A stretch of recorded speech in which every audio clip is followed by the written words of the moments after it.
Hey everybody, welcome back to the Thinking Crypto channel. It's a beautiful bullish day in the crypto market, guys. We this morning crossed over 50,000 subscribers and Bitcoin crossed over $25,000 last night. Exciting times. We're going to talk about it, but please go ahead and hit that thumbs up button, leave a comment below, and hit the subscribe button if you're new here. It helps support the channel and it doesn't cost you anything. Guys, look at this immaculate, beautiful, I don't have the words to say how great it is. Bitcoin, $25,000, $394. Excuse me, $25,394. As you can tell, I'm very excited, very bullish. I was, one of the things I tweeted just about a month ago, it would be awesome. It would be an awesome Christmas, awesome end to the year. Bitcoin ended at $25,000. And here we have it, guys. We could be seeing $30,000 by the end of next week. It's certainly possible with how bullish this looks. And if you look at the chart here, right, we see we're on our way up, another huge green candle forming. And, as always, there's going to be corrections along the way, right? I always tell you guys that. So Bitcoin's going to test different price points. It's going to correct, move sideways, then keep working its way up. And we are in a bull market. The stock to flow model is on track. Plan B just literally about 10 minutes ago tweeted this. Bitcoin price $25,300 above the stock to flow model value of 24,900 real-time stock to flow charts. So here's the updated chart. What a beautiful, beautiful thing here, guys. And this is on the path to $100,000. I've been sharing this with you guys for the past, year and a half, telling you we are on track. The cycles are playing out again. Bull, bear, and accumulation phases. And you may say, well, how is that possible? Well, it's the mathematical algorithm built into Bitcoin, the halving that takes place every 4 years. We had a halving this year in May of 2020, right? And that cuts the supply of Bitcoin in half. Hence, you got a supply and demand economics play here. And with these institutional investors buying up MicroStrategy, Grayscale, PayPal, Square Cash App, all the billionaires like Paul Tudor Jones and Stanley Druckenmiller, all of them buying up, the supply is running low. And with the macroeconomic factors of inflation and excessive money printing and the lack of hard money, right? Bitcoin has become the avenue, the digital gold, the store of value that people are putting their money in. And that's why I hold it in my portfolio. I don't care what people say, if their emotions, their tribalism. I'm here to make money. And Bitcoin is where the free market is putting their money into. Now, don't get me wrong. There's altcoins, and I have positions in altcoins like Ethereum, XRP, Chainlink, VeChain, right? You guys know that. If you're a channel member, you have direct access to my Google Sheets with my portfolio breakdown, real-time portfolio breakdown.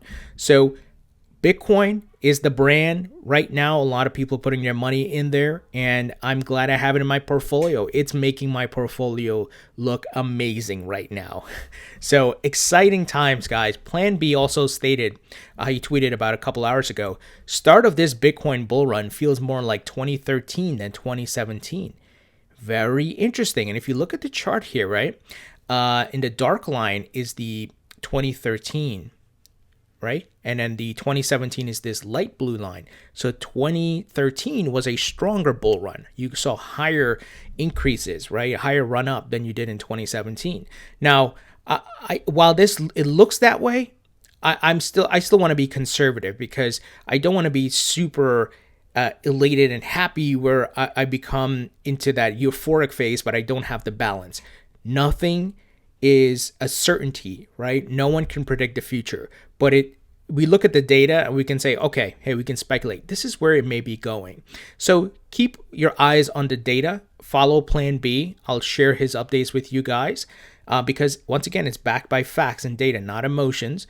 And if it does move in the same direction of the 2013, the same percentages of gain, I'll be happy with that. If it just does what 2017 does, or it goes in the middle, as you can see here, the red line indicates the 2020, 2021. If it goes in the middle, I'll be happy with that. I'm here to make money, like many of you. So very exciting times, guys. And something that's interesting, as Bitcoin passed $25,000, it's a new all-time milestone, of course, but it surpassed Visa's market cap. Guys, Let that sink in. Bitcoin has surpassed Visa's market cap, one of the largest credit card companies on the planet. This is amazing. Bitcoin exceeds the market cap of Visa at $460 billion. Wow. Sometimes it almost seems unreal, right? And if you look at this breakdown here, guys, of these different companies, it's going to work its way up the list. Next is Samsung, right? Then TSMC, then Berkshire Hathaway. Watch out, Warren Buffett, Tesla, Alibaba, and so forth. And one of the things we've been seeing is that companies are adding Bitcoin to their treasury reserves asset as a treasury reserve asset. So that in itself can push Bitcoin, as these companies put it on their books, push Bitcoin to the top. That is possible because remember, these companies, a lot of them that you're seeing here, like Amazon and so forth, they are US-based companies. Yes, they have locations around the world, but they primarily operate in the US market. Well, Bitcoin is global, guys. It's global, and anyone can access the Bitcoin and the asset class of crypto. You just need a smartphone and internet. You could put literally $100, right? You could be in Australia, wherever, Greenland, Iceland, I don't know, some country in Africa, somewhere in South America. You can just put $100 in. So it's decentralized in the sense that there's no, you don't have to go through a broker dealer. You don't have to be an accredited investor. And that's what makes Bitcoin in this crypto market just in a position to be the greatest, largest asset class ever. So very bullish, guys, when you look at the market cap and the fact that it is passing Visa. My goodness. It's almost surreal, right? But that's where we're headed, guys. And this is just the tip of the iceberg. Some very bullish news here. Miami mayor calls Bitcoin stable investment during unstable year. Big endorsement from one of the largest cities in the United States, very popular, Miami in Florida, of course. And you have the mayor endorsing Bitcoin. Holy crap, that's mind-blowing. Mayor Francis Suarez is learning about Bitcoin from the Winklevoss twins and Anthony Pompliano. And I guarantee you he's not going to be the only one. Imagine these cities putting Bitcoin on their books. Yeah, guys, central banks, cities, so on and so forth, they're going to do it. They're going to be incentivized to do it because the money is deflating.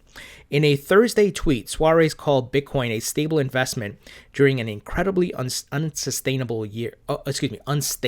year, adding that he's learning about the flagship digital asset through figures like Tyler Winklevoss and Anthony Pompliano. Winklevoss and Pompliano both responded to Suarez's tweet. Tyler said he and his brother Cameron will bring the Miami mayor a signed copy of Bitcoin Billionaires, a book written about the twins, while Pompliano touted Miami as the future Bitcoin city. Very bullish, my friends, very bullish. And I also had gotten a signed copy of the Bitcoin Billionaires book from Tyler and Cameron. You guys recall I interviewed them. If you haven't seen that interview, check it out in the description. And definitely read the book. I have it here on my right next to my computer, actually, as I'm recording this video. So the future of the crypto market is so bright, my friends. Patience is always the key, and zooming out and looking at things macro level. That is so important. Forget about weekly, daily, even monthly charts. What are the macro level trends, guys? And that's how a lot of these big time investors are looking at it. Some additional bullish news here. BitGo assets hit $16 billion as institutional adoption grows. Digital assets under custody reach a new milestone this month, BitGo says. Big indication of the demand and the buying up of these big players. They need the custody, right? So if you watch, the demand from a Grayscale, but then you look at the what's being put into custody for storage from the custodians like BitGo, you see the complete picture there, right? In an official press release, BitGo said institutional investors are seeking exposure to digital assets for custody, trading, and lending. Their CEO, Mike Belch, commented, "We're seeing an unprecedented interest from institutional investors as a result of the pandemic's economic impact, as well as Bitcoin's extraordinary performance." Wow, guys. But you and I know this. You and I who've been through the bloody bear market, you and I who have been holding for years. I mean, I appreciate you guys who stuck with me during the bear market where, I would literally get like not any type of views. Right now, the views are going up because of the bull market. Everybody's interested. But those of us who were here during the bear market, it was rough, right? But we kept looking, and I tried to point you guys to the facts. What's being built? What are the dialogues happening? Who's investing? What are the mergers, the acquisitions, right? And we saw the likes of Fidelity and bakkt and many other folks started coming in. And even though there was no price action, we focused on the tangible things of, hey, these companies are setting up, something's happening here, right? And we also focus on market cycles. Nothing goes up in a straight line. There is a cycle to these things, just like there's cycles to the stock market and real estate and so on and so forth. And if I zoom out on this chart here, you'll see, right?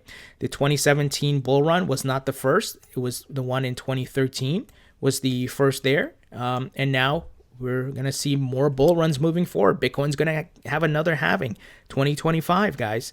So get ready, be patient, and accumulate in the dips where possible. Obviously not financial advice. That's what I'm doing. And I have my plan, what I want to do as far as cashing out. If you haven't seen that video, I'll put a link in the description. I'm planning to cash out some, use that money to buy a few things, pay off some debt, hold on to the majority of my crypto for future bull runs. I'm going to lock some of it up in a BlockFi for lending and try to earn interest that way. So I know what I'm doing. I hope you know what you're doing, because as the price goes up, you should have a plan. Remember, even though we are looking for $100,000 Bitcoin price by the next parabolic ramp or sometime next year, that doesn't mean it's guaranteed. It's not a certainty, right? So my plan is to start cashing out on the way up. Once Bitcoin hits like 30,000, I'm going to take some good amount of profits, not all. So don't get me wrong. And once again, I'm not using that money to sit in the bank. I'm putting that money to work. So paying off debt and all of that, and live a better or quality, more better quality life, right? So you do what's best for you. What's based on your financial situation. No judgment. You do what's best for you. As long as you're making money, guys, that's the important thing, right? And I wish all of you a prosperous 2021 as we head into the new year, and definitely hope 2021 brings us some good vibes, create some wealth for us, guys. So that's why I stress, have a plan. Write it down, type it up, whatever, do a spreadsheet, know what you're doing, and have your security layers in place, two-factor authentication, with all the hacks and everything that's going on. Use backup stuff. Don't tell people how much crypto you have. You guys know. I don't need to reiterate that, but just be smart. Talk to a financial advisor and accountant. I've already started doing that. Just so I know what to do with taxes, because man, taxes are a bitch. I hate taxes, but it is what it is. But still, get those things. You get your ducks in order, right? Get them in a row here. Know what your plan is. Know what the options are, and go from there, guys. And like I said, I hope 2021 brings us some significant wealth, and our lives are changed. And right now, it's looking very good, guys. It's looking very good. So, guys, what do you think about this? Are you excited as I am with Bitcoin crossing 25,000? Do you feel we could hit $30,000 by the end of next week, the end of the year? Let me know in the comment section. Hit the thumbs up button, share this video, and I'll talk to you all later.